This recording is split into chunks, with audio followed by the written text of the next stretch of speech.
quality story. So people are, from work are texting me, I am at a pony convention. I cannot answer your texts. So quality takes time and effort. That's just how things are. You know, you get out what you put into it. So the key from quality is starting to move from thinking about things from an author's perspective, what I want to say, how do I want to say it, what's the story I want, how am I going to release it, et cetera, to the reader's perspective. If I'm reading this story, how am I getting the enjoyment out of it? So we're going to talk about grammar and readability, which is first for a reason, structure, consistency, voice, and tone. So I cannot emphasize this enough. If you are a native English speaker, there is no excuse for poor grammar, period. If you have a third grade education in the public school system in the United States of America, you have every skill necessary to write a grammatically correct story. Maybe you won't be able to use, you know, super expressive words or this or that, but it will at least be technically correct. And you will be floored by the amount of technically incorrect stories out there. So some common errors that people make, they use too much complicated language, which means that either they use words in a way they shouldn't be said in, or they try to make a really long descriptive sentence and it gets kind of confused which adjectives apply to what noun, stuff like that. So it's important to sort of keep an eye out for that. Punctuation errors, the biggest way I see punctuation errors, I'm not a big, if someone uses a colon instead of a semicolon, I'm not a guy who's going to downvote the story and be like, you didn't proofread anything, fine. But one of the things that I notice all the time is that people don't know how to end dialogue. Like they'll have a sentence of dialogue and then put a period at the end of it and then continue on with the same sentence as as a descriptor. So, I do love your clothes, Rarity said. That's I do love your clothes, comma, close punctuation, Rarity said, period. Not period, close punctuation, Rarity said, don't do that. So if you need to look up all the rules, I'm not going to go over it all, but just Google it. Just Google it if you don't know. And then use it, and use it correctly. Tense errors. So this is something I'm personally guilty of because I'll write a fan fiction in the present tense and then I'll stop halfway through and I'll come back the next day and I'll start writing in past tense and I look back and I go, oh, so I gotta go change everything now? So keep an eye out for that, and even when I try to fix everything, I inevitably leave one verb in the wrong tense, and then someone obviously, you even know how to write, bro?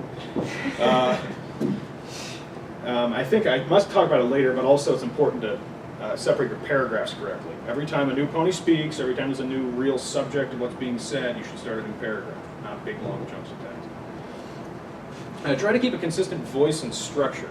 So the narrator's take on events, the certain personal spin that you put on what's being said, your sort of it's what we call the voice, the commentary almost that you're giving through your word choice should be pretty consistent.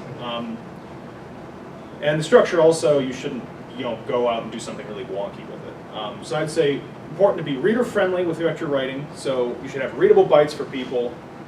So don't put a chapter out that's 30,000 words with no breaks and just destroy everyone's life.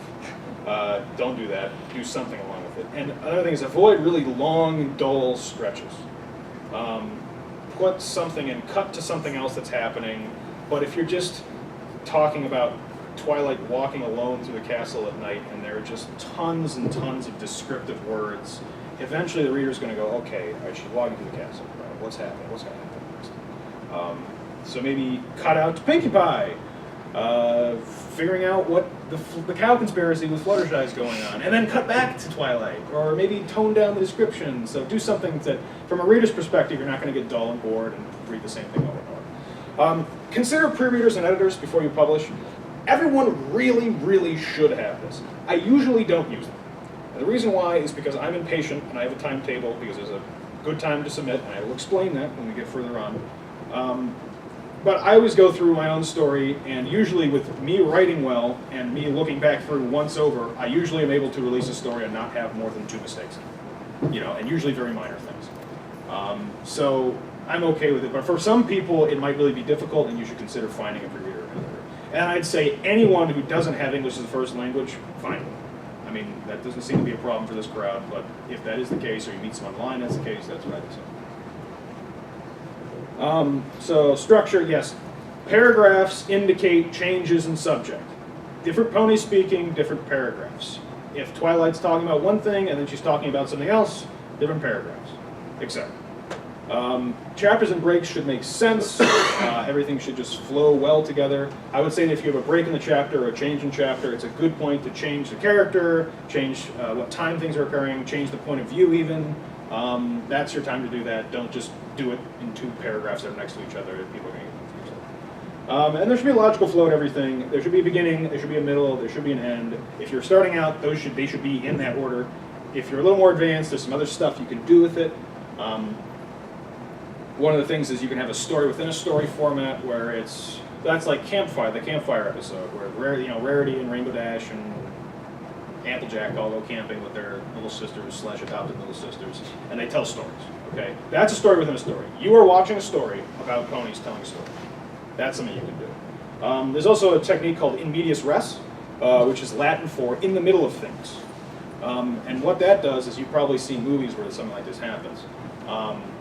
Where you start out when everything's going wrong, you're right at the sort of the climax of the story, right where everything's really, really hitting the fan, and then you go, whoa, what's happening? How do we get here? What's going on? And then you cut to the beginning. And now they go, okay, now I'm interested because I want to see how we got to that point. I started watching this show on Netflix, Containment, and the first thing is 13 days into the quarantine or whatever. And it shows a bunch of National Guard guys running through a thing and shooting people, and people are bleeding out of their face, and you're going, whoa, what's going on, bro? What's going on? And then it launches into this really slow episode about introducing all these characters you don't care about. But you're sitting there and you're going, I need to figure out how these characters get to this point, how everything's going wrong. So that's a good thing of that. And there's also absurdism, which I don't even know why I put in here, because I really shouldn't talk about it. It's a literary technique where the philosophical standpoint is nothing matters, and so you write stories like nothing matters. Nothing makes sense. Things happen in different orders. So if you really want to go for something like that, if you're doing like a psychological horror fan fiction, something like that, that's something you can consider as well. But regardless, the structure, the characters and the conflict should develop together with each other. That's just sort of a clear thing. You got to be consistent. It should be quality throughout. Don't write when you're tired. Don't write when you're intoxicated with some substance. Don't write when you're off wisdom teeth surgery and you got, sorts of narcotics. And just don't do it. I mean, you can if you want, but it's going to be bad. What you're going to see later is bad. You're going to have to spend a whole lot of time cleaning it up, or trash it, or whatever. So that's important. And then just keep consistent tone, consistent theme, and consistent structure with everything. Don't bite off more than you can chew. Don't try to write 100,000 words. There's that National Pony Writing Month they do every year, and people just I'll write 100,000 words in 30 days. And I'm like, okay, so you're telling me that every day you're going to come home from work and write 3,300 words, and you're going to do it well? Unless your full-time job is a writer, you're not going to do that. What's going to really happen is you're going to write 15 of those days, and you're going to be doing other stuff for 15 days, and then you're going to have to write 6.6 thousand words and make them all good? No, that's not going to happen. So, again, unless you're some sort of insane writer, or you have a lot of time, or you're retired, or whatever. So don't bite off more you can chew. Take things off in ways that you can write well. Voice is your unique contribution as an author. What do you bring to things? Is the narrator a fly on the wall with a sense of humor? Do you have a certain perspective on events you can bring to things? How creative can you be with the narrator and what's happening? It's up to you to develop a unique voice. Everyone's got their own thing. Mine usually is humorous. Even in serious situations, I usually tend to just sprinkle just a touch of humor, just to keep everything real. And so it makes me feel almost like when I'm writing, I'm telling a real story, and not that I'm giving an objective account of something. So your voice is shown through the narration, what the narrator's saying, your diction and style, so your actual choice of words in different situations. You can be really formal and choose these really big words when you're describing something, or you can do things different ways. You can use double entendres as a good way to put a little voice into something. The structure, if you have a really choppy story that's switching points of view really often, that's something that kind of gives a chaotic sort of everything, to the story. And then, you slip in your word choice or your little commentary in the right moment to get a laugh or to get a tear or whatever that is. And that's sort of your special thing. Tone is what gives power to your story. It backs up your theme. The tone you describe is sort of, is your story sad? Is it a somber feeling? Is a pony dying? Is there a thunderstorm out there? Is everything going crazy because it's a funny comedy fiction and, everything is, going nuts? And I think it's important. So it should be influenced by the theme, because it gives power to your theme, and then your style personally. Again, you're thinking, what do I want the viewer of the story to think and feel when they're reading? Setting is the biggest influence on this, I think, and description is really important in this. So my example is the cyberpunk city. I don't know if any of you guys have played like the Deus Ex series. Super, super aesthetic. You have this feeling of it's almost like it's calm, but there's this brewing sort of darkness under everything. It's just awesome. That's the awesome sort of setting to have. So, and it's also influenced by dialogue, how the ponies are talking, your thoughts on things, your personal writing style. And then again, so your comedy, you can have a light comedy, a dark comedy, you can have a satire sort of situation. And that's going to influence things. If it's a drama, do you want it to be ominous, like something's brewing and something terrible is going to happen? Do you want it to be tense and petty, like there's two ponies that are arguing over which if Rarity's clothes are prettier, or if Fluttershy's dress that she made is better, and is that sort of this gross little tense sort of childish thing? That's something you have to think about with tone. All right, now we'll move on to actually posting your writing. So you've written your story. It's awesome. It's good. You got to edit it. You use English correctly. Now we're going to post it. So I would recommend picking one primary forum to focus on, just because it's hard to juggle everything. I'm personally posting my stuff on FimFiction. That's sort of the main writing hub, I think, of the fandom, but there are a lot of others. So FimFiction is a big one. Fanfiction.net. I think it's net. That's sort of all fan fiction. There is a pretty big pony community on there. I'm not really involved in it, but that's another one. People post on Wattpad. In the early days of the fandom, Google Docs was the primary way to get things out. That's how Fallout Equestria was originally disseminated, was via Google Docs. If you have something you want to share with a close couple of friends or something, that's probably still a good option. I stumbled across a site called ponyfiction.com that is entirely Russian pony fanfics. FimFiction has this thing where you can see how people have been linked to your stories from other sites, and I followed the link, and I thought, someone come from this site. There must be another pony fiction site I didn't know about. And I followed it to the site, and it was all like, Esprojmina etnoshnia twilight sparkle dormir. So, by the way, huge pony community in Russia. We don't think about it, but it's pretty much as big as the one here. Probably bigger. I don't even know. So, that's important. There's also, I think, a writeoff.me is a contest site that's really big with people in the fandom. So that's something I want to consider entering. The thing with them is they have timing, and I'm doing something that day. I have to write in this 4-hour span. I'm doing something. I can't do it. But that's another thing. There are other places to do things like that. So I would say very important. Follow site rules when you're posting and commenting. You don't want to get a ban from some moderator or get something taken down. It's just common sense stuff. I would say make friends with other people on the site. That's super important. Part of the reason this fandom's so great is because you meet people and you make friends and everything else. So that's important. Be active on your account. I went on my account and I posted a blog post this morning, something. And I was like, yo, I'm doing this panel. Pull through.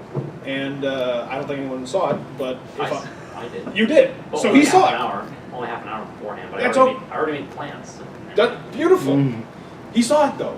We wouldn't have had the chance to everyone have seen it if they wouldn't have done that. So do that. Check in, check your messages, do everything, figure it out.